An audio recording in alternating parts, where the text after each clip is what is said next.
Hello students, welcome back. I am CA Pramod Patipati and you are watching CA Final Financial Reporting Classes. और आज इस new lecture में we are going to start new Indias, that is Indias 116 leases, right? Indias 116 leases के बारे में बात करता है, but I guess तुम लोगों ने intermediate में leases के related पढ़े होंगे, कुछ याद है उसके related?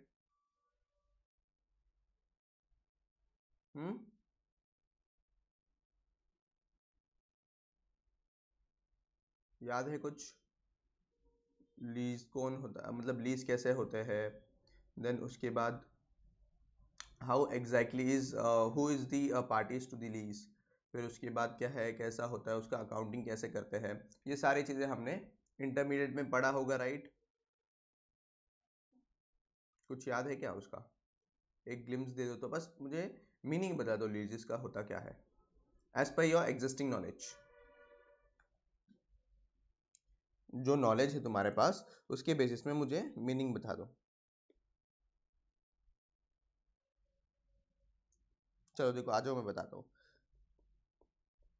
समझो पीपी लिमिटेड है और उसके बाद अपने पास कस्टमर है, कोई भी कस्टमर समझ लो। अब इनको टेक्निकल टर्म नहीं दे रहा हूं मैं फॉर द टाइमिंग समझो। पीपी लिमिटेड के पास क्या था? मशीन था, ठीक है। पीपी लिमिटेड के पास मशीन है और वो मशीन क्या करता है, सब लोगों को ये क्या करता है, इसमें देता है, रेंट पे देता है। और उसके बाद अगर मैं देखो एक और चीज, अगर मैं एक और चीज बताऊं तो यहाँ पे जो कस्टमर है, कस्टमर क्या देता है पीपी लिमिटेड को? पीपी लिमिटेड को कस्टमर रेंटल्स देता है for using that particular machinery, ठीक है। तो फिर यहाँ पे कस्टमर जो है, customer is nothing doing nothing but ये इसको यूज कर रहा है, इसके बदले में रेंट दे रहा है, बरोबर। तो इन शॉर्ट ये पूरा ट्रांजेक्शन को हम क्या बोल सकते हैं, यहाँ पे लीज कॉन्ट्रैक्ट बोल सकते हैं, ठीक है। इस शॉर्ट इसको लीज कॉन्ट्रैक्ट बोल सकते हैं। अब इंडियस 116 ने उसका स्पेसिफिक डेफिनेशन दिया है कि कैसा लीज को हम आइडेंटिफाई करेंगे और कैसा लीज का अकाउंटिंग करेंगे। बट इन बेसिक टर्म्स बोल रहा हूँ, तुम्हारा जो जनरल अंडरस्टैंडिंग के लिए इसी को लीज कॉन्ट्रैक्ट बोलते हैं। तो यहाँ पे जो पीपी लिमिटेड है इसको क्या बोलेंगे हम? इसको बोलेंगे लेसोर, इसको बोलेंगे कस्टमर को लेसी, ठीक है। अब वहां पे बहुत सारे अपने पास यहाँ पे कंडीशंस है कि ये लेसोर और लेसी दोनों क्लासिफाई होने में, इन द सेंस ये लीज कॉन्ट्रैक्ट क्लासिफाई होने में, क्या ये लीज कॉन्ट्रैक्ट है या नहीं, वो क्लासिफाई करने अपने पास बहुत सारे कंडीशन है। आइडेंटिफाइड असेट होना चाहिए, फिर उसके बाद उसका राइट ऑफ कंट्रोल होना चाहिए, फिर उसके बाद राइट टू यूज होना चाहिए, इकोनॉमिकल बेनिफिट्स मिलना चाहिए, ये सारी चीजें पढ़ेंगे हम। But in general this is the lease agreement, this person is called lessor, यानी जो असेट दे रहा है उसको बोलते हैं लेसोर और जो असेट ले रहा है वो लेसी बोलते हैं। चलो, इसके पहले जो है ना, इंडियस 116 के पहले इंडियस 17 रहा करता था, ठीक है। तो उसमें क्या है, उसमें मोस्ट प्रोबेबली लेसर की बुक्स ऑफ अकाउंट्स बताता है कि कैसा करना चाहिए, कैसे मेंटेन करना चाहिए। बट उसके बाद ये फिर इंडियस 116 आया और इंडियस 116 ने बहुत सारा ड्रास्टिक चेंज लेके आया, किसकी बुक्स में? लेसी के बुक्स में, ठीक है। तो पूरा का लेसी लेसी के बुक्स में कैसा हम अकाउंटिंग करेंगे, उसके बुक्स में लीज को कैसा रिकग्नाइज करेंगे, उसके बुक्स में आरओयू को कैसा रिकग्नाइज करेंगे, ये सारा चीजें इंडियस 116 बताता है। तो major focus here would be lessee के ऊपर, यानी लेसी अगर कोई भी पर्सन अगर कॉन्ट्रैक्ट में कोई असेट ले रहा है for the use in the lease, तो फिर उस केस में उसके बुक्स में अकाउंटिंग कैसे करना चाहिए, वो सारा चीजें इंडियस 116 मेजरली फोकस करता है यहाँ पे। जैसे मैंने बताया, इंडियस 116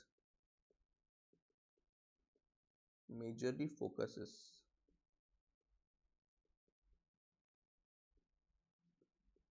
less is ये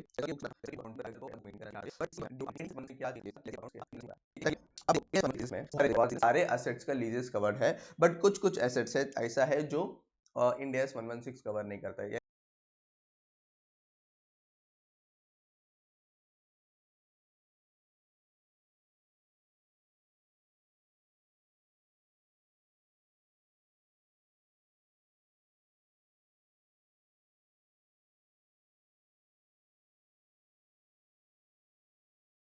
it is out of scope of Ind AS 116। वो कैसा है देखो, एक सबसे पहले बायोलॉजिकल एसेट, जो बायोलॉजिकल एसेट है उसके लिए इंडेक्स 41 किया था हमने, तो 41 में उसके रिलेटेड लीजेस जो भी है वो 41 में ही डील करेंगे, इंडेक्स 116 में डील नहीं करेंगे।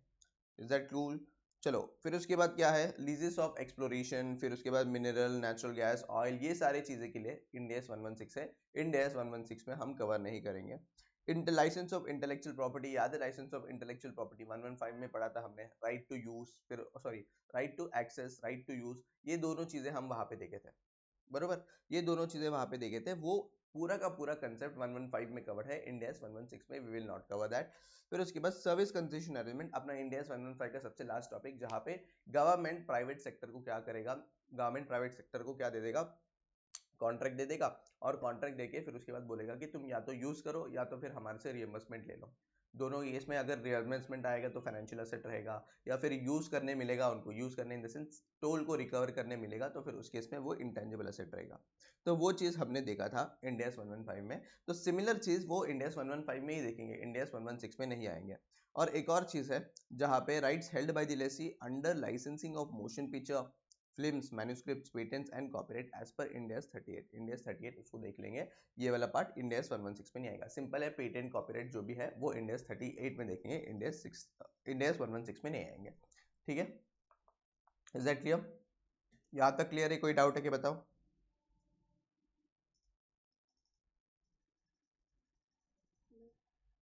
पक्का?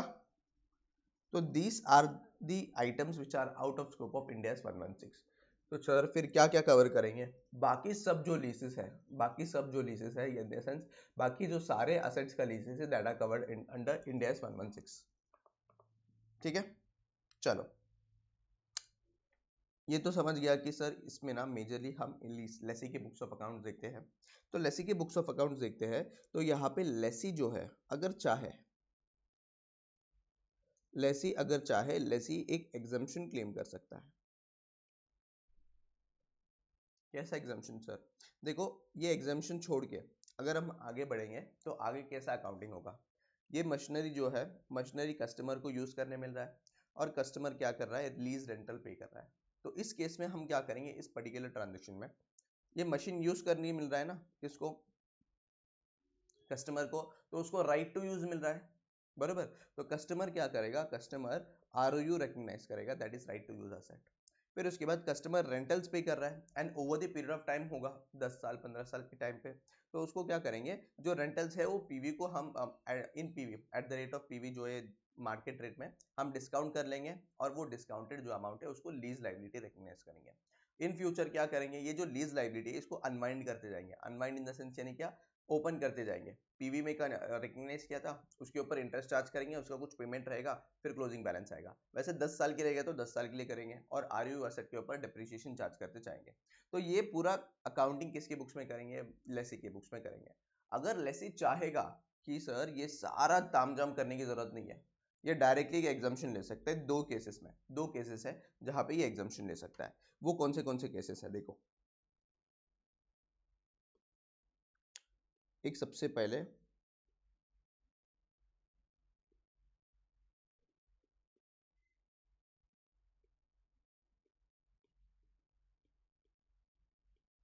एक है लो वैल्यू एसेट, फिर उसके बाद लीज इज फॉर 12 और लेस देन 12 मंथ्स। ठीक है, तो एग्जाम्पशन कौन से केसेस में ले सकता है, एक तो लो वैल्यू असेट के ऊपर ले सकता है, और उसके बाद अगर लीज 12 मंथ्स या 12 मंथ से कम है तो फिर उस केस में हम ले सकते हैं एग्जाम्पशन।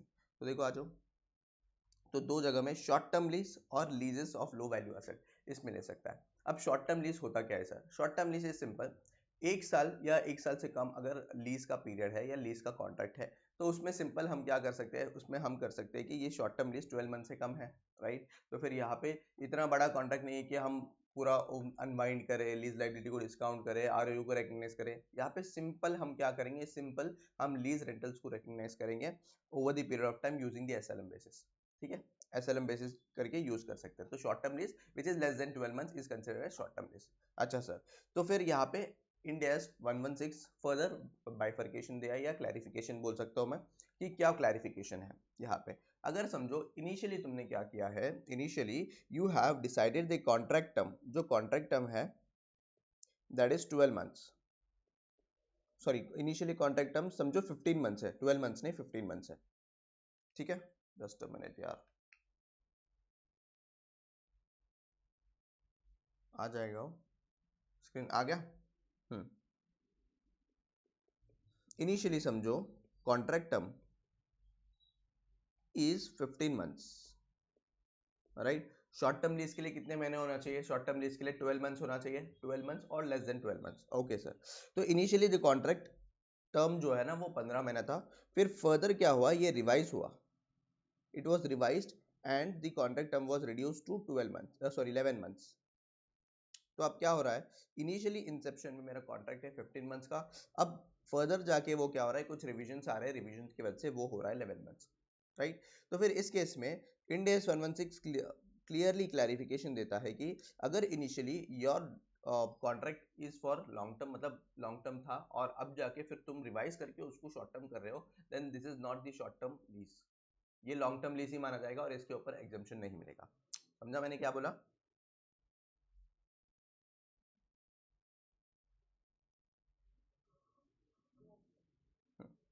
सिंपल। चलो एक और क्लैरिफिकेशन दे रहा है इंड AS 116, क्या है क्लैरिफिकेशन है सर? अगर हम सिमिलर असेट्स सारे जो है ना, सिमिलर असेट्स के लिए हमने कॉन्ट्रैक्ट में एंटर किया, ठीक है। सिमिलर असेट्स है, समझो for example let's take an example of cars. अब कार्स जो है, हम मैंने क्या बोला, 6 मंथ्स के लिए each car you can use, और ये कार जो है सारे सिमिलर कार्स हैं, और ये कार्स के लिए मैंने क्या किया, लीज कॉन्ट्रैक्ट क्रिएट किया 6 महीने के लिए। क्या सर ये सारे जो कार्स है इसको क्लब्ड वे में देखेंगे क्या, शॉर्ट टर्म लीज है क्या? नहीं, वैसा नहीं करेंगे। इंड AS 116 बोल रहा है कि ईच असेट इज सेपरेट, भले ही तुम सिमिलर काइंड ऑफ असेट्स के लिए तुम एंटर कर रहे हो कॉन्ट्रैक्ट को, बट हर एक असेट जो है ना वो सेपरेट माना जाएगा और उसका सेपरेटली असेस करेंगे कि उसका लीज टर्म क्या था, ठीक है। उसका लीज टर्म क्या था वो चेक करेंगे, फिर उसके बाद फिर एग्जम्पशन ले लेंगे कि वो शॉर्ट टर्म लीज है या नहीं। तो मैंने क्या बोला, short term lease, short term lease में तीन चीजें देखेंगे, एक सबसे पहले कॉन्ट्रैक्ट 12 मंथ्स या लेस है या नहीं, ठीक है। अगर 12 मंथ्स और लेस है तो फिर वो शॉर्ट टर्म लीज माना जाएगा। सेकंड चीज, फ्रॉम द इंसेप्शन, मतलब कॉन्ट्रैक्ट के स्टार्ट जैसे ही ये क्या होना चाहिए, शॉर्ट टर्म लीज होना चाहिए, लॉन्ग टर्म लीज रह के फिर शॉर्ट टर्म नहीं आना चाहिए, ठीक है। और हर एक असेट्स का मैं क्या करूंगा, सेपरेटली लीज टर्म असेस करूंगा कि ये लॉन्ग टर्म है या शॉर्ट टर्म है, ठीक है। Is that clear? बोलो। देखो शॉर्ट टर्म लीज में क्या आएगा, लीज टर्म इज 12 मंथ्स और less and does not include an option to purchase or renewal. अब ये option of purchase or renewal यानी क्या है सर? देखो ऐसा हो सकता है ना कि लीज कॉन्ट्रैक्ट में आया और लीज कॉन्ट्रैक्ट में आने के बाद 8 महीने का तुम्हारा लीज कॉन्ट्रैक्ट है और उसके बाद बोल रहे हैं कि तुम परचेज कर सकते हो, after that you can purchase this asset. तो इस केस में क्या है, परचेज ऑप्शन जब इंक्लूड करेगा तो लीज तो 8 महीना है, बरोबर, तो ये क्या बोलेंगे हम, शॉर्ट टर्म लीज। बट अगर परचेज ऑप्शन इंक्लूड होगा तो फिर उसको शॉर्ट टर्म लीज नहीं बोल सकते, क्योंकि असेट जो है वो लेसी के साथ ही रहेगा, बरोबर। तो ये परचेज ऑप्शन और रिन्यूअल ऑप्शन नहीं होना चाहिए उनके पास, सिर्फ सिंपल कॉन्ट्रैक्ट होना चाहिए फॉर 12 मंथ्स और लेस देन 12 मंथ्स, तभी जाके मैं बोल सकता हूँ this is the short term lease. Second, if the asset, if any contract was classified as long term lease on the lease commencement date, यानी lease commencement date क्या है ये आगे देखेंगे हम, बट ऐसा समझ लो लीज के स्टार्ट डेट में ये क्या हुआ था, ये क्लासिफाई हुआ था long term contract and subsequently it is classified into short term, मतलब सब्सिक्वेंटली क्या हुआ, ये शॉर्ट टर्म में क्लासिफाई हुआ, then in this case there is no exemption for such type of short term lease। यानी क्या, from the start, from the inception of the contract मतलब lease contract it should be a short term lease, it should not be a long term lease। फिर उसके बाद similar contract have been entered into in a similar assets, then each asset will be considered as separate asset for the lease term। तो हर एक asset हम separately मानेंगे। इसका for example अगर दे दूं मैं, ये कार का मैंने बोला एक कार है 6 मंथ्स का, एक कार है समझो 13 मंथ्स का है, और दोनों कार जो है सिमिलर है, ये दोनों कार है जो सिमिलर है। तो अब क्या होगा सर, तुम बोलोगे सर ये सिमिलर एसेट है और तो सिमिलर एसेट में हम डायरेक्टली देख लेंगे ना कि कितना लीज है। अगर ये 13 मंथ्स का है तो शॉर्ट टर्म लीज नहीं है, तो डायरेक्टली हम वो जो पूरा जो अकाउंटिंग है इंड AS 116 का वो लगा लेंगे। बट यहाँ पे इंड AS 116 क्या बोलता है, नहीं नहीं नहीं बेटा, तुम्हें सेपरेटली देखना है दोनों भी चीज, दोनों चीज सेपरेट देखना है, ये कार सेपरेट है ये कार सेपरेट है। तो फर्स्ट कार जो है, जो फर्स्ट वाला कार है वो 6 महीने का है ना, तो उसमें शॉर्ट टर्म लीज ले सकते हो तुम, शॉर्ट टर्म लीज है तो एग्जम्पशन ले सकते हो। सेकंड वाला जो कार है ये तो 13 मंथ्स के लिए, ये शॉर्ट टर्म लीज नहीं है, इसके ऊपर सेपरेटली अकाउंटिंग लगाओ, तो ये वाला चीज भी पॉसिबल है। ठीक है, इज दैट क्लियर? देखो आ जाओ, शॉर्ट टर्म लीज का एग्जांपल देखते हैं। क्या है शॉर्ट टर्म लीज का example? For example consider an entity which has leased several items of office equipment, some of them some of them for less than 12 months and some of them is more than 12 months। तो दो चीजें हैं यहाँ पे, office equipment है, उसमें से कुछ कुछ ऐसे है जो 12 मंथ्स का है, लेस देन 12 मंथ्स, और जो है वो 12 मंथ से ज्यादा है, with none containing purchase option. तो कोई भी इसमें परचेज ऑप्शन नहीं है। तो एक ये है कि ये एक अच्छा चीज है कि परचेज ऑप्शन नहीं है, तो फिर we can easily classify it as a short term lease, assuming that the items of office equipment are considered to be the same class, मतलब सेम क्लास, बिल्कुल सेम क्लास मानेंगे उसको। Okay, if the entity wishes to use the short term lease exemption, it must apply for that exemption for all the leases with terms of less than 12 months, 12 months or less। अगर short term lease का exemption लेना चाह रहा है तो फिर उस case में हम यहाँ पे क्या करेंगे, जो 12 मंथ्स या लेस है उसके लिए ही हम क्या कर सकते हैं, शॉर्ट टर्म लीज का एग्जाम्पशन ले सकते हैं। The leases with the term longer than 12 months will be accounted for in accordance with the general recognition and measurement requirements for the leases। General requirements मतलब जो भी अपना नॉर्मल अकाउंटिंग है, यानी आरओयू रिकग्नाइज करना है, लीज लायबिलिटी रिकग्नाइज करना है, और उसका अनवाइंडिंग करना है, अमोर्टाइजेशन टेबल बनाना है, ये सारी चीजें हमको सिंपली अगर 12 मंथ्स या ज्यादा है, सॉरी मोर देन 12 मंथ्स है, तो फिर उस केस में उसको अकाउंटिंग वैसा करना होगा। ठीक है,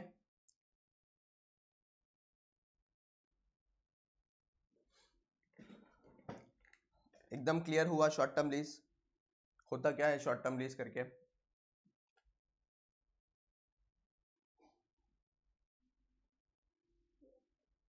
चलो, अब उसके बाद आगे बढ़ते हैं और उसके बाद हम देखते हैं लीजेस ऑफ लो वैल्यू एसेट।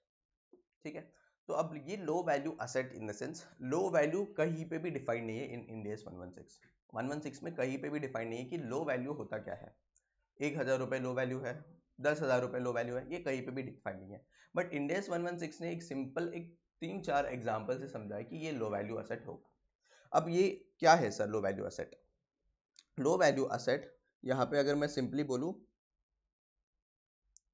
तो इट इज समथिंग, अपने को दो कंडीशंस दिए हैं और ये दो कंडीशंस के अंडर फॉल हो रहा है, तो तुम मान लो इसको लो वैल्यू एसेट। ठीक है, अगर ये दो कंडीशंस अगर सेटिस्फाई हो रहा है तो उसको मान लो लो वैल्यू एसेट। ठीक है, तो ये यहाँ पे कंडीशन क्या है, सबसे पहले it should not be dependent और हाईली इंटर रिलेटेड और डिपेंडेंट ऑन अदर एसेट्स। यानी क्या, या तो वो डिपेंडेंट नहीं होना चाहिए और ये हाईली इंटर रिलेटेड भी नहीं होना चाहिए, यानी असेट का जो है ये इसका खुद का यूज होना चाहिए। It should be a complete asset, in general sense it should be a complete asset and asset has the benefit on its own without merging it with the other resources। दोनों inter ही है, conditions, both the conditions are interrelated। what both the conditions are saying that कि दी asset जो है, जो भी asset है वो किसी और के ऊपर डिपेंडेंट नहीं होना चाहिए और it has its own use, खुद का यूज होना चाहिए। let's take an example of mobile phone. ठीक है, अब ये मोबाइल है, जो भी मोबाइल है it has a complete use, ये किसी के ऊपर डिपेंड होने की जरूरत नहीं है, वो डायरेक्टली परचेज कर सकते, यूज कर सकते हैं, बरोबर। फिर लेते हैं एग्जांपल लैपटॉप का। लैपटॉप भी क्या है अपना 50,000 का आता है और उसका कंप्लीट यूज है, उसका भी कोई डिपेंडेंसी नहीं है। समझो ऑफिस फर्नीचर है, ऑफिस फर्नीचर को भी कोई डिपेंडेंसी नहीं है, उसका डायरेक्टली यूज कर सकते हैं। तो ये सारे छोटे छोटे एग्जांपल्स दिए जहाँ पे इसका जो है ना, एक तो हाईली इंटरडिपेंडेंट नहीं है और उसके साथ साथ में हाईली डिपेंडेंट भी नहीं है, अगर दिन और उसका खुद का यूज है। अगर ये दो कंडीशन सेटिस्फाई हो गए कि हाईली इंटररिलेटेड नहीं है और इंडिपेंडेंट नहीं है, और उसके बाद क्या है, उसके बाद उसका खुद का यूज है, यानी the asset is complete asset, तो हम बोल सकते हैं उसको लो वैल्यू लीज। क्या बोल सकते हैं उसको? We can say that it is a low value lease. इसका एग्जांपल्स अगर बोलूं मैं, देखो examples of low value lease are mobile phones, laptops, tablets, फिर ऑफिस फर्नीचर एक्सेट्रा। ठीक है, और बहुत सारे भी हो सकते हैं जहां पे you can assess based on the conditions. तो ये दो conditions are very important, if these two conditions are satisfied तो हम बोल सकते हैं it is the low value asset, और ये लो वैल्यू एसेट के अगेंस्ट हम क्या ले सकते हैं, एग्जम्पशन ले सकते हैं इन इंडियाज 116। ठीक है, ओके सर। अब आगे फर्दर क्या बोला है, चलो समझो सर, ये तो समझ गया कि यहाँ पे अगर एक वो डिपेंडेंट नहीं है और उसके साथ साथ में हाईली इंटररिलेटेड नहीं है, और यहाँ पे वो कंप्लीट एसेट है, तो मान लेंगे उसको क्या, उसको मान लेंगे लो वैल्यू लीज, यानी लो वैल्यू एसेट मान लेंगे। बट समझो if we are entering into the similar nature of asset का कॉन्ट्रैक्ट, मतलब बहुत सारे ऐसे एसेट्स है, बहुत सारे ऐसे एसेट्स है। लेट्स टेक एन एग्जांपल, यहाँ पे एग्जांपल में बोलूँ मोबाइल फोन्स या फिर टैबलेट समझो, ठीक है। मैंने बोला कि ये टैबलेट जो है ना 100 टैबलेट्स चाहिए, टैबलेट्स मतलब टैब जो है ना वो, तो ये टैब्स जो है वो 100 टैब्स चाहिए। अब अगर तुम देखोगे 100 टैब्स जो है इसका वैल्यू कंसोलिडेटेड वे में देखो है तो फिर बहुत ज़्यादा आएगा। एक टैब अगर मैं 20,000 का भी पकड़ूँ तो यहाँ पे अराउंड अराउंड कितना 20 लैक्स का वैल्यू बन जाएगा, राइट। तो फिर ये तो बहुत बड़ा अमाउंट है, लो वैल्यू लीज कैसा हुआ, ये क्वेश्चन आ सकता है ना।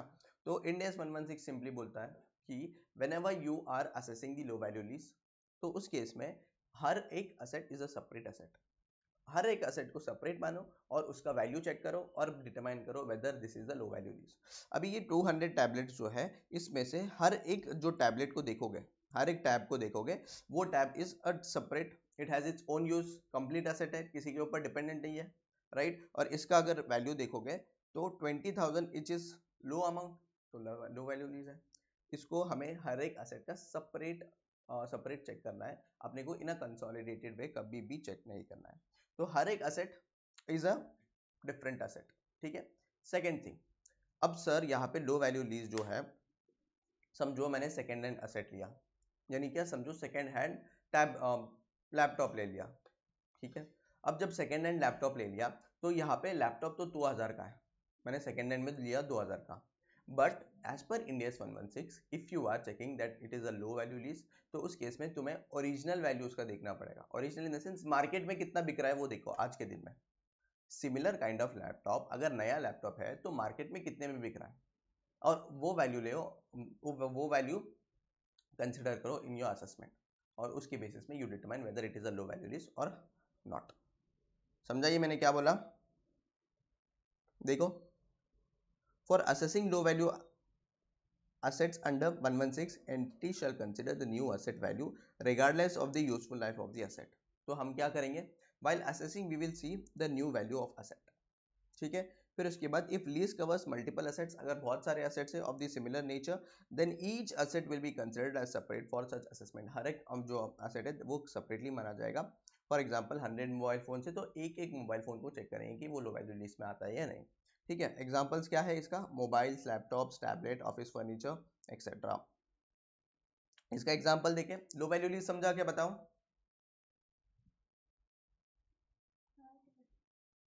तुम्हारा वॉइस बहुत स्लो आ रहा है भूमि। चलो, examples of low value lease, the election of leases for which the underlying asset is of low value can be made on the lease by lease basis, यानी lease by lease basis in the sense individual asset को देखते जाओ। For example, entity enters into a rental contract for a large number of laptops, तो each laptops within the contract constitutes an identified asset, each laptop जो है ना वो identified asset है। अब ये जो आइडेंटिफाइड एसेट है इसके ऊपर हमारा मतलब डिस्कशन करना है फर्दर लीज कॉन्ट्रैक्ट में, कि ये लीज कॉन्ट्रैक्ट में अगर आइडेंटिफाइड एसेट होगा तो लीज होगा, अदरवाइज नहीं होगा, तो उसके ऊपर डिस्कशन करेंगे। तो यहाँ पे इतना समझ लो कि हर एक लैपटॉप सेपरेट लैपटॉप है, each has entity has considered that the value of individual laptop would be low even though the contract for all the laptops is not, the condition para Ind AS 116 are satisfied, that is the entity can benefit from the use at an individual laptop together with the other resources that are already available, and each laptop does not need other assets to make it functional, right। ये किसी के ऊपर dependent नहीं है laptop, और इसके साथ साथ में इसका इंडिविजुअल यूज है, यानी क्या इसका क्या बोल सकते हैं इसकी, this is a complete asset. Consequently, each laptop qualifies as a low value lease asset and the entity can elect to apply the low value exemption to all the assets under the contract। तो सारे को हम लो value lease मानेंगे और exemption ले सकते हैं। Is that clear. तो चेक करना क्या है, चेक करना ये है कि वो इंडिपेंडेंट है, इंडिपेंडेंट है यानी कि डिपेंडेंट नहीं है किसी के ऊपर, और it is a complete asset, ये दो कंडीशन सेटिस्फाई हो जाएंगे तो हम क्या बोल सकते हैं, लो वैल्यू लीज। और उसके साथ साथ में व्हाट यू विल डू, अगर बहुत सारे एक कंसोलिडेटेड कॉन्ट्रैक्ट यानी सिमिलर काइंड ऑफ एसेट्स के लिए एंटर किया है तो ईच एसेट को देखो, ईच एसेट को एसेस करेंगे और ईच एसेट के बेसिस पे हम डिटरमाइन करेंगे whether it is a low value lease or not. चलो, अगर अगर लेसी ने ये एग्जाम्पशन ले लिया, क्या किया, अगर लेसी ने ये एग्जाम्पशन ले लिया तो फिर सर इसका अकाउंटिंग कैसा होगा? अगर लेसी ऑप्ट करता है तो फिर ये इसका अकाउंटिंग हम करेंगे एसएलएम बेसिस और अनदर सिस्टमैटिक बेसिस। यानी क्या, सिंपल है, जो भी रिलीज रेंटल्स है उसको क्या करेंगे हम एसएलएम के बेसिस में उसको रिकग्नाइज करते जाएंगे। समझा मैंने क्या बोला? बोलो यस और नो। आ जाओ इसका एग्जांपल ले ले। क्या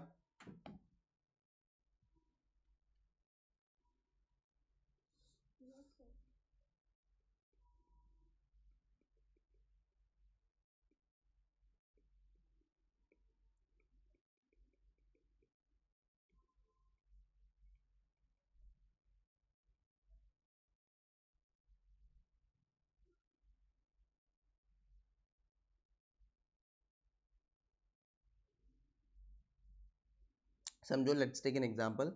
हम बोल सकते हैं यहाँ पे first year, second year and third year.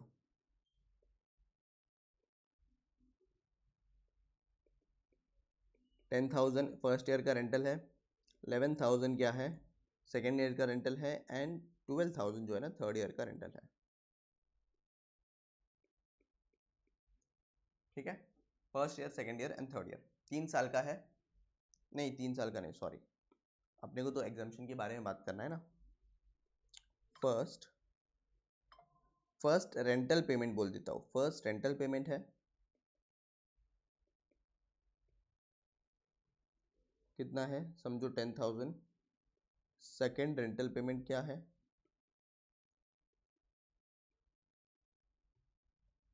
11,000। And third वाला जो है वो 12,000 है। तो हमें क्या करना है, यहाँ पे एग्जाम्पशन क्लेम कर रहे हैं तो हमें एसएलएम बेसिस में ये रेंट को रिकग्नाइज करना है। एसएलएम बेसिस में कैसे करेंगे सर? तो देखो, तीनों को ऐड करो और 3 पेमेंट में कर रहे हैं तो फिर डिवाइडेड बाई 3 करो, तो कितना आएगा बताओ? 10,000 divide two plus 11,000 plus 12,000 divided by 3, ये आ जाएगा 11,000। बरोबर। तो एसएलएम बेसिस में अगर देखूं मैं तो 11,000 इज माई एक्चुअल रेंट पूरे 3। ये अभी ये यहाँ पे जो है ना, अगर तुम शॉर्ट टर्म लीज मान रहे हो, if in case it is a short term lease, तो इसको लेस देन 1 ईयर मान लो, और लेस ईयर 1 ईयर में हम क्या कर रहे हैं, ये जो है ना 3 पेमेंट में कर रहा है, 3 इंस्टॉलमेंट में हम लीज रेंटल पे कर रहे हैं। या फिर तुम अगर लो वैल्यू लीज मान सकते हो तो फिर लो वैल्यू लीज तो लो वैल्यू लीज है, राइट, उसका कितने साल का भी हो सकता है। बरोबर। तो उस केस में यहाँ पे ईयर भी मान सकते हो तुम। तो 11,000 in general is the amount of lease payment. तो फर्स्ट पेमेंट अगर 11,000 है, सॉरी 11,000 है, एंड लीज रेंटल कितना कर रहा है, वो 10,000 पे कर रहा है, तो जो भी डिफरेंस है दैट वुड बी आउटस्टैंडिंग। बरोबर, जो भी लीज रेंटल पे कर रहा है दैट वुड बी आउटस्टैंडिंग। तो फर्स्ट जर्नल एंट्री क्या आएगा बताओ? रेंट एक्सपेंस अकाउंट डेबिट, या फिर लीज रेंटल बोल देता हूँ इसको, लीज रेंटल अकाउंट डेबिट कितना है 11,000। लीज रेंटल तो 11,000 ही रहेगा ना मेरा, समझ रहे हो? लीज रेंटल मेरा 11,000 ही रहेगा, बट पेमेंट कितना करेगा उसके बेसिस में मेरा प्रीपेड या आउटस्टैंडिंग आ जाएगा। ठीक है, तो यहाँ पे मेरा लीज रेंटल कितना है, लीज रेंटल है 11,000, उसने पे कितना किया 10,000, तो जो भी बचा हुआ है, बचा कुचा जो भी रहेगा वो क्या रहेगा मेरा outstanding to bank account. Bank account में कितना जाएगा 10,000, क्योंकि 10,000 पे कर रहा है, टू आउटस्टैंडिंग रेंट। कितना रहेगा आउटस्टैंडिंग रेंट? 1,000 रुपीज। ठीक है, चलो सेकंड वाला क्या रहेगा, सेकंड वाला एंट्री, सेकंड वाला एंट्री में क्या हो रहा है, सेकंड वाले एंट्री में यहाँ पे 11,000 का पेमेंट है और वो 11,000 ही पे कर रहा है, तो सिंपली तुम लोग रिकग्नाइज कर लो। क्या रिकग्नाइज करोगे? Lease rentals account debit 11,000 to bank account. Journal entry समझ रहा है ना?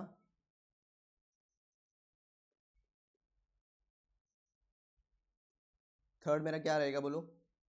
थर्ड यहाँ पे 12,000 एक्चुअल पेमेंट किया है, बट 11,000 मेरा एंट्री मतलब रेंट है।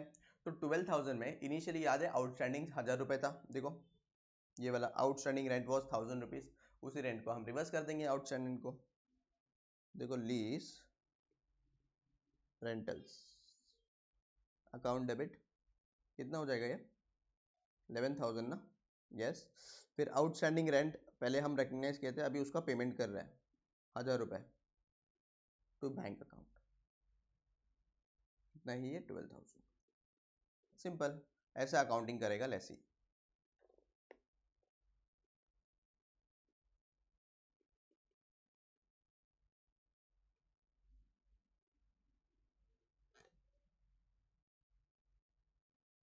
ठीक है,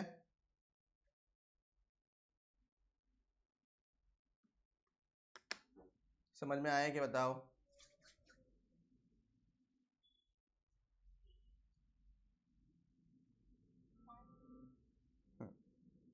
चलो, तो एक बार तुम्हें समराइज में बता दूं, तो हमारे स्टार्ट किया था हमने 116, ठीक है।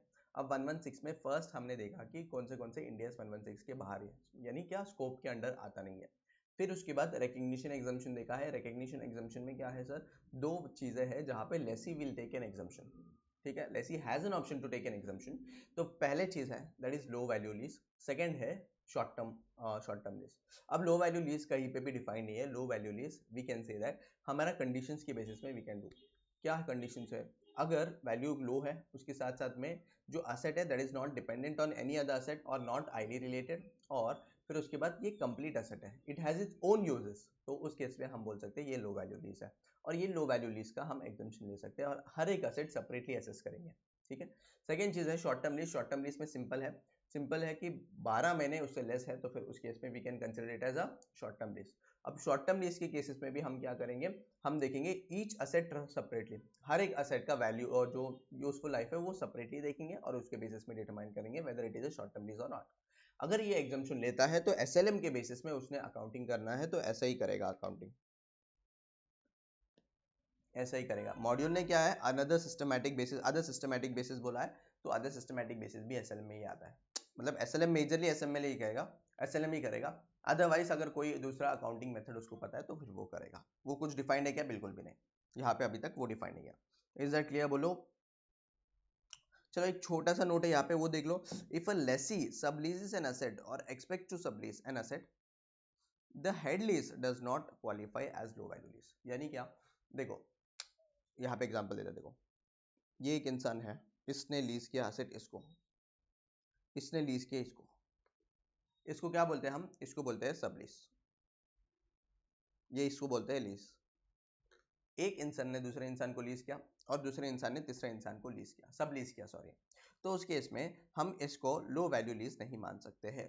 जब सब लीजिंग हो रहा है, जब कोई असेट का सब लीजिंग हो रहा है, तो फिर उस केस में we can't consider it as a low value lease. यानी सिंपली ऐसा बोल रहे हैं कि ये वाला जो लीज है इन दोनों के बीच में, this can't be considered as low value lease, और ये जो एग्जाम्पशन है दैट वोंट बी अवेलेबल, या फिर वो एग्जाम्पशन ले ही नहीं सकता है इस पर्टिकुलर केस में। सिर्फ लीज होना चाहिए बिटवीन टू पर्सन, और ये लीज जो है वो एक्चुअल कॉन्ट्रैक्ट होना चाहिए, यानी क्या ओरिजिनल वाला पार्ट। ठीक है, यहाँ तक क्लियर है? कोई डाउट है? अगर नहीं है तो फिर हम आते हैं क्वेश्चन बैंक में, एंड क्वेश्चन बैंक में देखते हैं छोटे छोटे क्वेश्चंस। लीजेस, शॉर्ट टर्म लीज, देखो शॉर्ट टर्म लीज का रीड करूं। A lessee enters into a lease with a 9-month non-cancelable term with an option to extend the lease for the 4 months। ठीक है, ऑप्शन है एक्सटेंड करने का। The lease does not have a purchase option नहीं है, ठीक है। At lease commencement date, the lessee is reasonably certain to exercise the extension option because monthly lease payment during the extension period are significantly below the market rates. Analyze whether the lessee can take a short term exemption as per India's 116। तो बताओ, based on the question और based on the explanation I have given, ये short term lease है या नहीं? इसको हम short term lease मान सकते हैं या नहीं?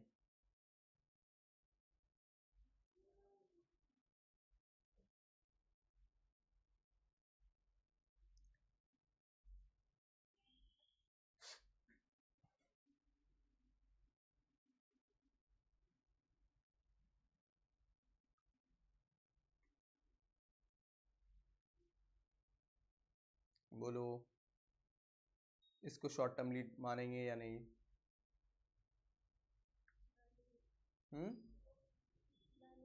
क्यों?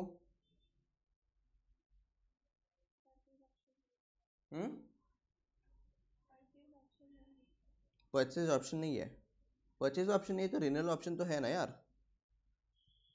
देखो यहाँ पे क्या बोला था मैंने, should not include, does not include purchase option or renewal option। अगर रिन्यूअल ऑप्शन है भी, रिन्यूअल ऑप्शन यानी क्या, मेरा लीज टर्म है 8 महीने का और उसके बाद further I can extend it to 5 months, मतलब ऑप्शन है मेरे पास कि 5 मंथ्स और एडिशनल मैं एक्सरसाइज कर सकता हूँ, यानी लीज कॉन्ट्रैक्ट को फर्दर बढ़ा सकता हूँ। तो यहाँ पे क्या हो रहा है, ये 5 मंथ्स का एडिशनली अगर रिन्यूअल ऑप्शन है भी शॉर्ट टर्म कॉन्ट्रैक्ट में, it should not be reasonably certain that it would be क्या बोलते हैं एक्सरसाइज करेगा, लेसी जो है इसको 5 महीने का ऑप्शन एक्सरसाइज करेगा और ये फर्दर एक्सटेंड करेगा, ये ऑप्शन का जिक्र ही नहीं होना चाहिए। सिंपली अगर समझो तो ये रिन्यूअल ऑप्शन है भी अगर, पहले तो नहीं होना चाहिए, एक तो पहले कॉन्ट्रैक्ट में होना ही नहीं चाहिए, अगर है भी तो lessee should not be reasonably certain that it would or ही वुड एक्सरसाइज, यानी कि वो फर्दर एक्सटेंड करेगा करके ये क्या बोलते हैं एक सॉलिड रीजन होना चाहिए कि ये एक्सरसाइज नहीं करेगा इन फ्यूचर। तो यहाँ पे अगर देखोगे तो यहाँ पे रीजनेबली सर्टन है, लीज ऑप्शन है 4 मंथ्स का, रिन्यूअल ऑप्शन का है, राइट। और उसके बाद फर्दर क्या बोल रहा, the lease does not have the purchase option, ठीक है। At the commencement date the lessee is reasonably certain, ये देखो लेसी जो है ये रीजनेबली सर्टन है to exercise the extension option, यहाँ पे एक्सरसाइज नहीं करना चाहिए रिन्यूअल ऑप्शन, तब जाके हम शॉर्ट टर्म लीज मान सकते हैं, ठीक है, during the extension period below the market rate. तो देखो यहाँ पे as the lessee is reasonably certain to exercise the extension option, the term is more than 12 months, therefore the lessee will not account for the lease as a short term lease, इसको short term lease नहीं मान सकते, ठीक है। Scenario भी हम एक और सेशन में करते हैं, नेक्स्ट सेशन में। हम कहाँ थे इस क्वेश्चन में, तो मैं सिंपली ये बोलना चाह रहा हूँ कि अगर शॉर्ट टर्म लीज क्लासीफाई करना है हमको, एक तो ये 12 मंथ से लेस होना चाहिए, ठीक है। सेकेंड चीज यहाँ पे प्लस ये purchase option plus renewal option, ये दोनों तो नहीं होना चाहिए, एक तो पहला चीज नहीं होना चाहिए, परचेज ऑप्शन तो होना ही नहीं चाहिए, ठीक है। बट अगर समझो यहाँ पे रिन्यूएबल ऑप्शन है, रिन्यूअल ऑप्शन है, बट यहाँ पे रिन्यूअल ऑप्शन जो लेसी है, लेसी सर्टन होना चाहिए कि ये इसको एक्सरसाइज नहीं करेगा, अगर एक्सरसाइज करेगा करके ऐसा लग रहा है तो फिर उस केस में वो शॉर्ट टर्म लीज नहीं होगा, अगर एक्सरसाइज नहीं करेगा ऐसा ये है तो फिर उस केस में हम क्या बोल सकते हैं, उसको शॉर्ट टर्म लीज मान सकते हैं।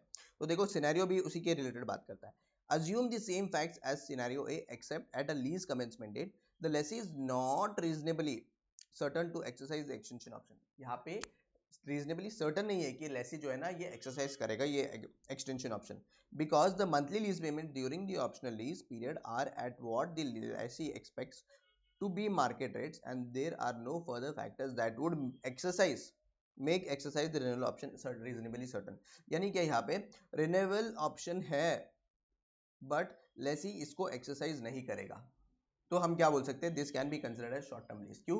क्योंकि यहाँ पे कितने महीने करेगा कॉन्ट्रैक्ट, सिर्फ 9 मंथ्स करेगा, यानी लीज कितना 9 मंथ्स का ही रहेगा। तो देखो in this case the lease term is less than 12 months, that is 9 months, 9 महीने का रहेगा।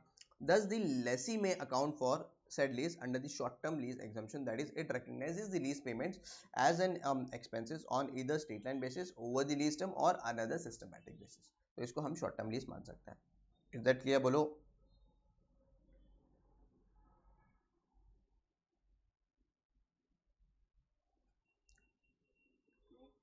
पक्का कोई डाउट नहीं है? वेरी गुड, अगर डाउट नहीं है तो अपना सबसे पहला पार्ट दैट इज एग्जामिनेशन वाला पार्ट खत्म हुआ। अगर मैं एग्जाम की पॉइंट ऑफ व्यू से बात करूं तो इसमें से अगर चाहो तो, चाहो नहीं, अगर आईसीए चाहे तो इसमें से 2 मार्क का एमसीक्यू दे सकते हैं, अदरवाइज कुछ भी नहीं आएगा इसमें से, कुछ भी मतलब कुछ भी नहीं आएगा, सिर्फ एमसीक्यू आया तो आ सकता है, वो भी शॉर्ट टर्म लीज और लो वैल्यू लीज के बेसिस में एमसीक्यू आ सकता है, अदरवाइज मेरे हिसाब से इसमें कुछ नहीं आएगा। अब जो आगे पढ़ने वाले हैं इसके ऊपर क्वेश्चन अच्छे खासे बन सकते हैं। क्या है सर, व्हाट इज लीज? अभी तक हमने देखा कि लेसी है और ये लेसी क्या है, एग्जम्पशन ले सकता है, बट ये लेसी एग्जम्पशन ले सकते हैं उससे पहले ही हमें क्या डिटरमाइन करने के whether it is a lease or not, कोई भी कॉन्ट्रैक्ट एंटर हो रहा है तो वो लीज है या नहीं, ये मुझे डिटरमाइन करना पड़ेगा। अब लीज है या नहीं उसको डिटरमाइन करने के लिए आईसीएआई ने इंडियाज 116 ने क्या किया है, यहाँ पे अपने को कुछ 4 कंडीशंस दिए हैं। ये 4 कंडीशंस अगर मेरा फुलफिल हो रहा है, ये चारों कंडीशंस फुलफिल होना चाहिए, फुलफिल हो रहा है तो हम बोल सकते हैं उसको लीज है, otherwise we can term as a lease. इसको लीज बोल ही नहीं सकते हम। जैसे कि सर अब पहले तो डेफिनेशन बता दूं मैं लीजेस का डेफिनेशन होता क्या है। At the inception of the contract an entity shall assess, पहले असेस करेगा whether the contract is or contains a lease, पहले तो असेस करेगा। For the purpose a lease is defined, क्या डिफाइन हो रहा है, as a contract or a part of contract that conveys the right to control. अब ये right to control क्या है वो आगे फर्दर एक्सप्लेनेशन में देखेंगे। The use of identified asset क्या है वो देखेंगे further. Use of identified asset for the period of time in exchange of consideration. ठीक है, क्या है, एक part of a contract or a contract that conveys the right to use या राइट टू कंट्रोल। ठीक है, identified asset for the period of time in exchange of consideration. Simple अगर मैं नॉर्मल लेमैन टर्म्स में बोलूँ, एक asset मिलेगा उसके बदले में पैसा मिलेगा, बस सिंपल, और ये असेट को यूज करने का राइट मिलेगा। That is about the lease. Ind AS 116 requires the customer and supplies to determine whether the contract contains lease or not. अब contract contain lease or not के लिए हमें देखना पड़ेगा whether there is identified asset or not. सबसे पहले check करो कि आइडेंटिफाइड असेट है या नहीं, सबसे पहले चेक करेंगे कि आइडेंटिफाइड असेट है या नहीं। अगर आइडेंटिफाइड असेट का यस है, अगर ये मेरा क्वेश्चन का आंसर यस है तो उस केस में फर्दर बढ़ेंगे और यहाँ पे देखेंगे कि राइट टू, यहाँ पे या फिर मैं बोलूँ directly economic benefits, all economic benefits are flowing, इधर नहीं आगे लिख लेता हूँ, रुको।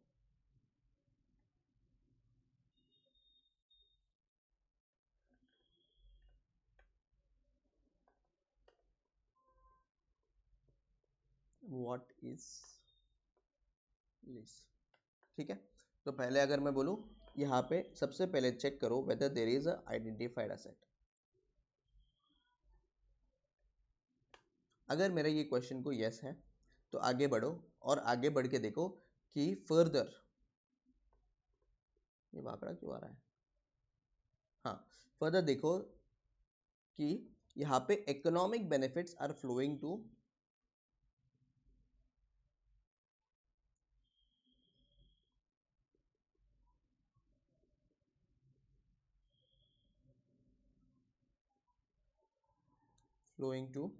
लेसी। तो यानी इसका मतलब क्या है सर, देखो आइडेंटिफाइड एसेट का बात कर लेंगे, हर एक चीज हम डिटेल में डिस्कस करेंगे। पहले तो ये समझ लो कि ये सारी कंडीशंस होते क्या है।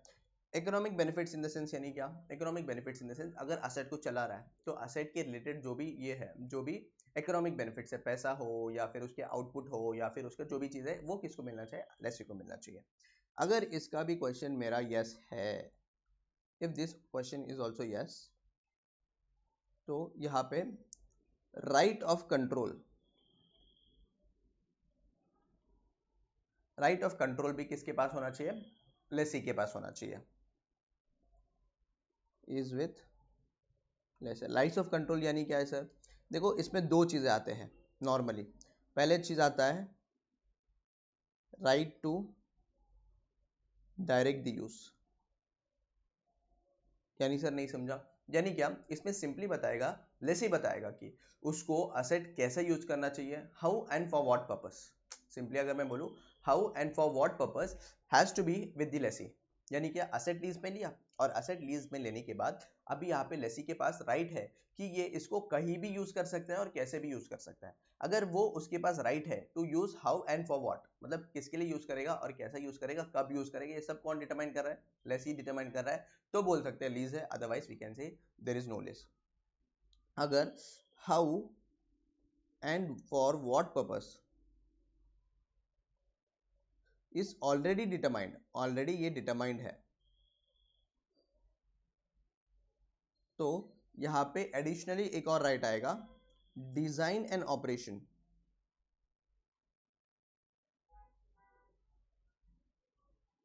Should be with lessee. यानी क्या है सर, यानी क्या right to direct the use जो है ये ऑलरेडी डिटरमाइंड है, already determined in the sense asset का नेचर ऐसा है कि असेट जो है वो स्पेसिफिक ही एनवायरनमेंट में चलेगा, ठीक है। ये तो प्री डिटरमाइंड है ना, अगर प्री डिटरमाइंड है तो उसको ऑपरेट करना और उसका क्या डिजाइन होगा या फिर या उसको ऑपरेटिंग कैसे करेंगे वो सारी चीजें किसके पास होना चाहिए, लेसी के पास होना चाहिए। इसका डिटेल एक्सप्लेनेशन देखेंगे, बट ये सब तीनों कंडीशन सेटिस्फाई होंगे तो सब जाके बोल सकते हैं देयर इज अ लीज। अगर ये सारे conditions are satisfied then we can say that there is a lease, all the conditions are satisfied, then we can say the contract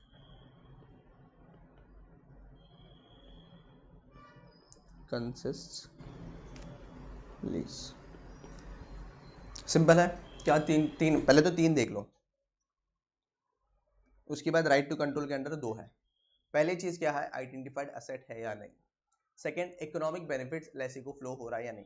third, right to of control. अब right of control में सबसे पहले देखो right to use, यानी क्या, right to direct the use, यानी lessee जो है, lessee has the right to direct whatever use of the asset is, ठीक है। अगर वो है तो फिर उस केस में वेल एंड गुड, लेस है।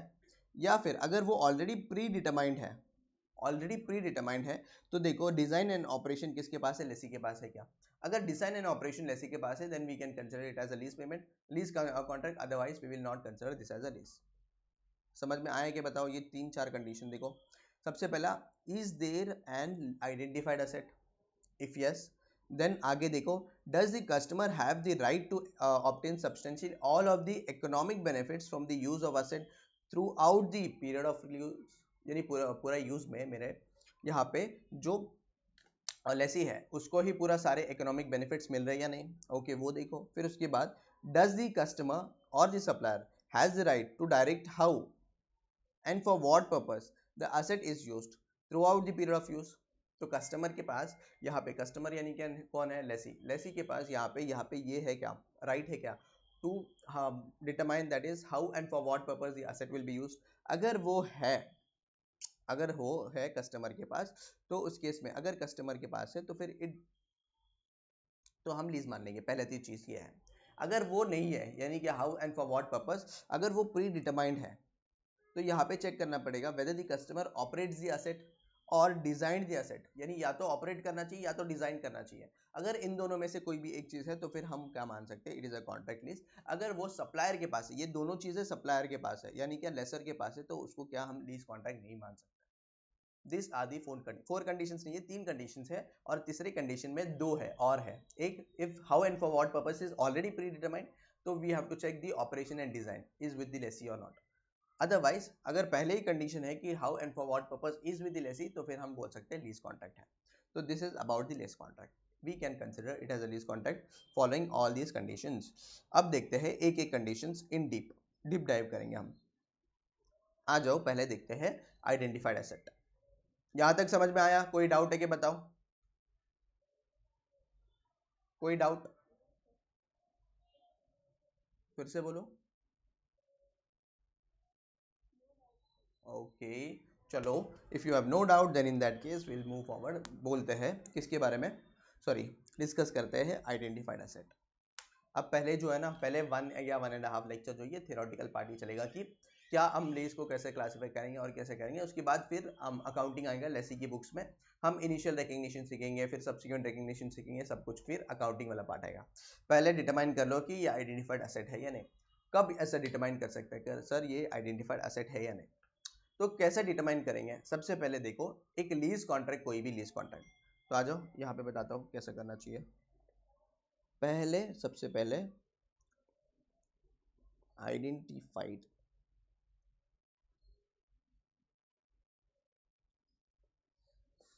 समझो let's take an example, PP limited है और यहाँ पे उसका कोई तो कस्टमर है। कस्टमर का नाम कुछ सजेस्ट करो।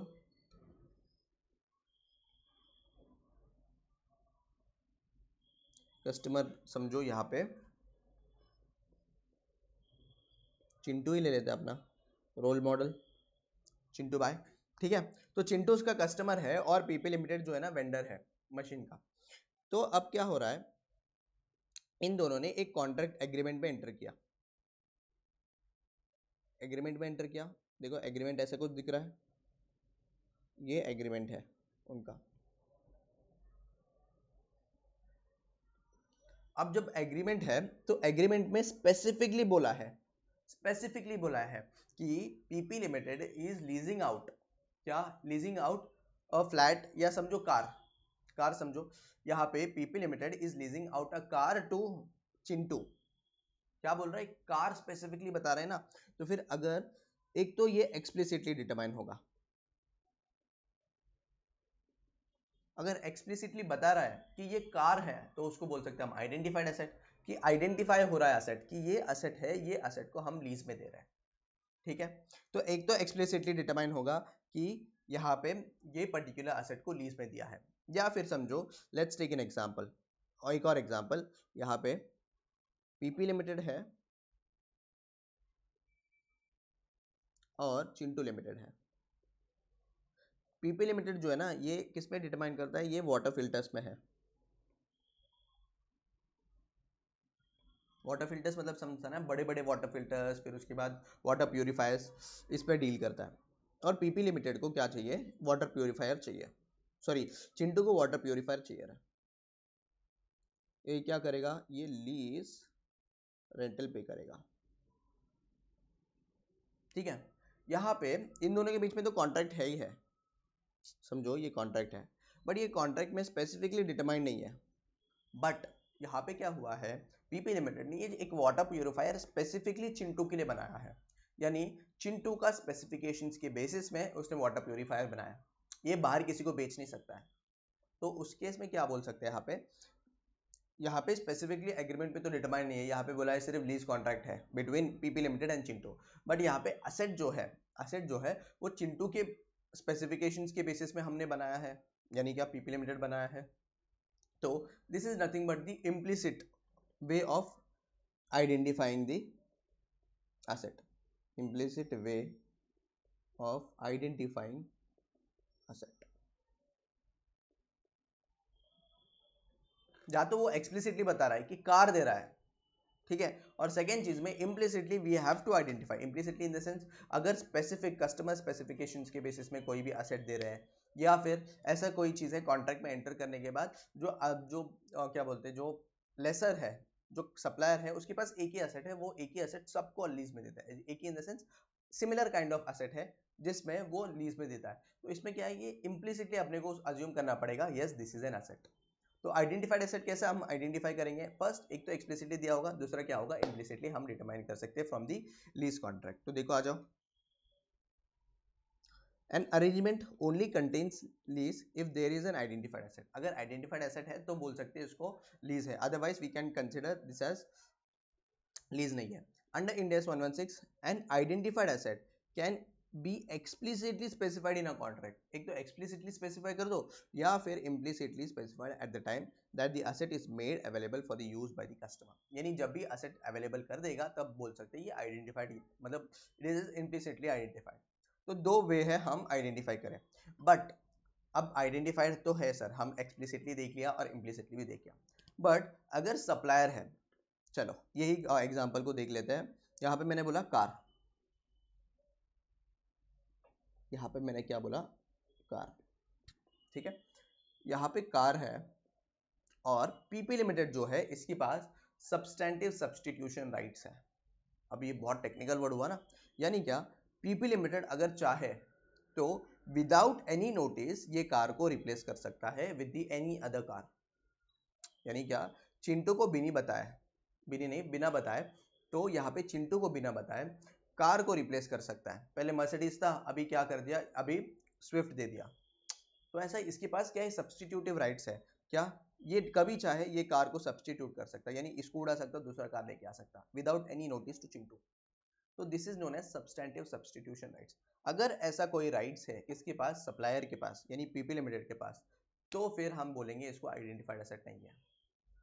समझ रहे हो, अगर in case if there is a substantive substitution rights, तो फिर we can say that it is not a identified asset. अगर आइडेंटिफाइड एसेट नहीं है तो फिर हम क्या बोलेंगे, इसको लीज है करके बोलेंगे, नहीं मानी it is not a lease. समझ रहा है क्या बोला मैंने। तो सिंपली अगर पीपी लिमिटेड के पास क्या है, इसको सब्स्टिट्यूट करने का राइट है और वो सब्स्टिट्यूशन से उसको इकोनॉमिकली बेनिफिट हो रहा है, किसको, पीपी लिमिटेड को। नहीं समझा सर? देखो अभी समझो चिंटू के पास कार है मर्सिडीज का, इसके पास मर्सिडीज का कार है, ठीक है। अब यहाँ पे क्या हुआ है, पीपी लिमिटेड के पास कोई दूसरा कस्टमर आया और दूसरा कस्टमर बोल रहा है कि मुझे बेंज चाहिए, तुम्हें जो है ना 4 पहिया ज्यादा दे दूंगा, यानी क्या, ज्यादा पैसा ले लो बट मुझे बेंज ही चाहिए, मर्सिडीज बेंज। तो पीपी लिमिटेड ने क्या किया, पीपी लिमिटेड ने चुपचाप से इसका कार ले लिया और इसको बोल दिया तो स्विफ्ट चला ले। तो ये डायरेक्टली क्या कर रहा है, डायरेक्टली जाके सब्सटीट्यूट कर रहा है from one asset to other asset, और ये इकोनॉमिकली बेनिफिट भी हो रहा है। क्यों? क्योंकि वो मर्सिडीज अगर दूसरे कस्टमर को ट्रांसफर कर देगा तो उसको पैसा मिल रहा है ना एडिशनल, बरोबर। तो उस केस में if it has a substantive substitution right, we will say that this is not an identified asset. Is that clear? क्या बोला मैंने? देखो आ जाओ, an asset is identified only if both the conditions are satisfied. क्या? Supplier does not have substantive substitution rights. Substantive substitution rights नहीं है। क्या है? A supplier's right to substitute an asset is substantive when both the conditions are satisfied. यानी both the conditions are met. Supplier के पास substantive substitution rights है। कैसा? Supplier has the practical ability to substitute alternative asset throughout the period of use. यानी क्या? जितना भी अभी 10 साल का कॉन्ट्रैक्ट है, 10 साल के कॉन्ट्रैक्ट में वो क्या कर सकता है, यानी सप्लायर क्या कर सकता है, या फिर लेसर बोल लो, लेसर नहीं बोल सकते क्योंकि अभी तक लीज कॉन्ट्रैक्ट नहीं आया, हम सिर्फ आइडेंटिफाई कर रिलीज है या नहीं, तो सप्लायर ही बोलूंगा। सप्लायर क्या कर सकता है, सप्लायर डायरेक्टली जाके वो एसेट को सब्सटीट्यूट कर सकता है with any other asset, with any other asset, yes. तो इसको सब्सटीट्यूट इसको बोल सकते हैं सब्सटैंटिव राइट, ठीक है। Supplier would economically benefit from exercising its rights to substitute the asset. तो यानी क्या, दोनों चीज देखना है मुझे, एक वो सब्सटीट्यूट कर रहा है एसेट को, ठीक है। सेकंड चीज ये है कि उसको इकोनॉमिकली बेनिफिट हो रहा है फ्रॉम द सब्सटीट्यूटिंग, तो फिर तब बोल सकते हैं हम we have the substantive substitution right. चलो सर, इतना तो समझ में आ गया क्या, बोलो, इज दैट क्लियर?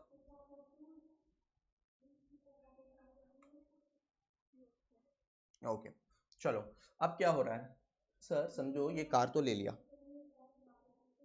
कौन, चिंटू ने कार लीज में ले लिया, ठीक है। जब कार लीज में लिया, चिंटू बोल रहा है आफ्टर 6 मंथ्स कार का ब्रेकडाउन हुआ, यानी क्या, कार मेंटेनेंस में आ गया, यानी क्या, कार बराबर चल नहीं रहा है। तो चिंटू ने पीपी लिमिटेड को इन्फॉर्म किया कि तुम्हारा कार तुम ले लो और मुझे दूसरा कार ले लो। तो यहाँ पे हो क्या रहा है, due to specific certain event, Chintu ने क्या किया, चिंटू ने डिटरमाइन किया कि कार बरोबर नहीं है, जो भी एसेट है उसके पास, उसने उसको रिटर्न कर दिया और न्यू एसेट लिया। क्या ये सब्सटेंटिव सब्सटीट्यूशन राइट है, या सब्सटेंटिव सब्सटीट्यूशन राइट्स है इसमें? नहीं ना।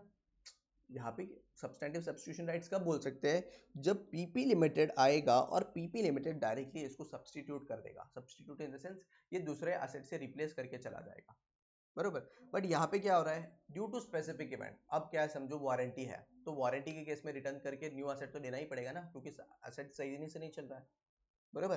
तो उस केस में वी कैन नॉट से, अगर वारंटी है या फिर स्पेसिफिक इवेंट है जिसमें से कस्टमर स्पेसिफिकली बोल रहा है कि मुझे रिटर्न करके रिप्लेस करके दे दो, तो उस केस में we can't say that it is a substantive substitution right.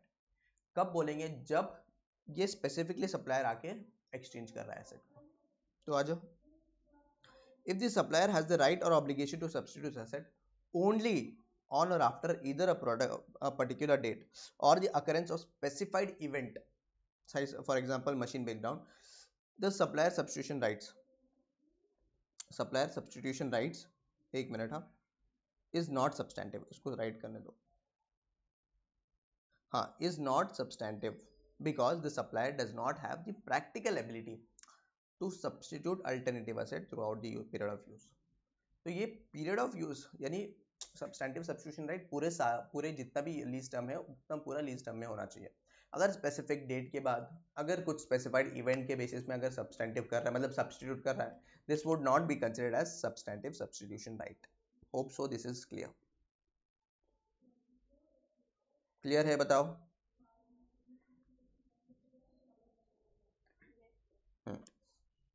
ये दो कंडीशन तो एक तो समझ गया, एक सब्स्टिट्यूशन राइट्स होना चाहिए और इकोनॉमिकली बेनिफिट होना चाहिए। ये मेरा फर्स्ट है कि सप्लायर के पास से यहाँ पे सब्सटैंटिव सब्स्टिट्यूशन राइट्स नहीं होना चाहिए। सेकेंड कंडीशन क्या है, मेरा असेट डिस्टिंक्ट होना चाहिए। क्या होना चाहिए? फिजिकली डिस्टिंक्ट होना चाहिए मेरा असेट। यानी समझा नहीं सर? यानी क्या, अगर मैं कोई भी असेट लीज में दे रहा हूँ तो वो कंप्लीट लीज होना चाहिए, कंप्लीट असेट होना चाहिए ऑन द लीज। ठीक है, यानी समझो for example, let's take an example, मैं एक घर लीज में दे रहा हूँ। ठीक है, एक घर जो है, एक अपार्टमेंट जो है वो लीज में दे रहा हूँ। This apartment is complete asset, जिसमें डायरेक्टली ये अब जो है ना लेसी के नाम पे ट्रांसफर हो जाएगा और लेसी हम एग्रीमेंट एंटर कर लेंगे और लीज रेंटल मिल जाएगा मुझे, बरोबर। It is a complete asset, तो ये जो है ना फिजिकली डिस्टिंक्ट होना चाहिए from all the other assets. ये इंटरलिंक नहीं होना चाहिए और इंटरडिपेंडेंट नहीं होना चाहिए। पहले तो ये चीज, अगर ये फिजिकल एसेट है वो तो डिस्टिंक्ट होना चाहिए। समझो अगर ये कैपेसिटी के बेसिस में है, कैपेसिटी समझाने मतलब यहाँ पे ये जो गैस पाइपलाइंस होते हैं या फिर पेट्रोल पाइपलाइंस होते हैं नीचे, अगर वो लीज में ले रहे हैं तो 100% कैपेसिटी यानी maximum capacity should be with us. भले ही वो 2 घंटे के लिए ले रहे हैं, 1 घंटे के लिए ले रहे हैं, 12 घंटे के लिए ले रहे हैं लीज पे, राइट। फुल कैपेसिटी जो है वो अपने पास होना चाहिए, तब जाके हम बोल सकते हैं it is an identified asset. समझ रहा है क्या बोल रहा हूँ मैं? समझो लेट्स टेक एन एग्जांपल, ये भारत पेट्रोलियम जो है ना, ये नीचे ये होता है, मतलब अंडरग्राउंड में पेट्रोलियम पाइपलाइंस होते हैं। ये पेट्रोलियम पाइपलाइंस कब कभार कोई दूसरे ने लीज में ले लिया, समझो लेट्स टेक एन एग्जांपल, ये लीज में ले लिया। उसने क्या बोला कि नहीं मुझे 50% ही चाहिए लीज में, बचा हुआ 50% नहीं चाहिए। क्या ये आइडेंटिफाइड मान सकते हैं? बिल्कुल भी नहीं। जो कैपेसिटी है, कैपेसिटी इन द सेंस वो जो पाइपलाइन है, वो पाइपलाइन का 100% कैपेसिटी अगर जब भारत पेट्रोलियम पंप के पास है तो आइडेंटिफाइड एसेट मानेंगे, otherwise we can't be consider that as identified asset. 50% ले रहा तो आइडेंटिफाइड एसेट नहीं है, 100% होना चाहिए, या फिर मैं बोलूँ मैक्सिमम होना चाहिए। ठीक है, और फिजिकली डिस्टिंक्ट तो तुम्हें पता ही है, अगर बिल्डिंग लीज में दे रहा हो तो बिल्डिंग एक सेपरेट डिस्टिंक्ट एसेट है। समझो कार लीज में दे रहा हूँ, car is a complete asset and identified asset, तो कार उसको एसेट इज फिजिकली डिस्टिंक्ट। ये सब सारी चीजें एक एग्जांपल से जहां पे we can say that asset is physically distinct. तो फिजिकली डिस्टिंक्ट होना चाहिए और सप्लायर के पास सब्सटैंटिव राइट्स नहीं होना चाहिए टू सब्स्टिट्यूट द एसेट। तो ये दो कंडीशंस अगर सेटिस्फाई हो गए तो हम बोल सकते हैं the asset is an identified asset. तो देखो, physical asset, physically distinct, an asset, identified asset must be physically distinct, or physically distinct asset may be an entire asset or a portion of asset. For example, a building is generally considered as physically distinct, but one floor within the building may also be considered as physically distinct if it can be used independently of other floors. बरोबर। ये building को भी हम क्या मान सकते हैं, अभी समझो जो ये अपार्टमेंट्स है, अपार्टमेंट्स नहीं बोल सकता, फ्लैट्स बोल सकता हूँ। ठीक है, बड़े बड़े कंस्ट्रक्शन हो रहा है, ये बड़े बड़े कंस्ट्रक्शन जो है each floor is separate floor, तो उसको सेपरेट मान सकते हैं हम। पूरा बिल्डिंग भी डिस्टिंक्ट है और सेपरेट फ्लोर भी डिस्टिंक्ट है, right, that is considered as physically distinct. Then similarly अगर अपने पास कैपेसिटी है और other portion of the asset that is not physically distinct, मतलब फिजिकली डिस्टिंक्ट नहीं है, for example capacity portion of a fibre optic cable is not an identified asset unless it represents substantially all of the capacity, मतलब पूरा का पूरा capacity मेरे पास होना चाहिए of the asset and thereby provide the customer with the right to substantially all the economic benefits from the use of asset. The term substantially is not defined, मतलब substantially defined नहीं है, but यहाँ पे maximum बोल सकता हूँ कि maximum capacity should be with us, maximum in the sense 90% और above should be with us, तब जाके मैं बोल सकता हूँ this is physically distinct। समझा ये चीज? बताओ।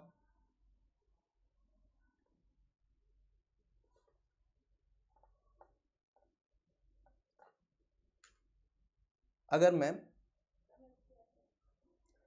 मैं सिंपली दो समझ कर दो,